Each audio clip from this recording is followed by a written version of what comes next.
கிருஷ்ணகிரி அருகே மேல்மலையில் 17 பேர் உயிரிழந்த விபத்தில் லாரி ஓட்டுநரின் உடல் அடையாளம் காணப்பட்டுள்ளது.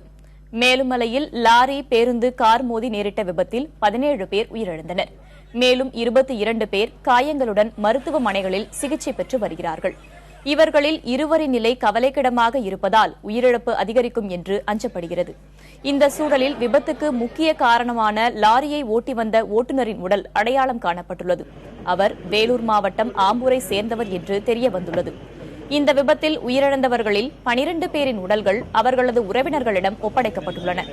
மேலும் 4 பேரின் உடல்களை அடையாளம் காணும் பணிகள் நடந்து வருகின்றன.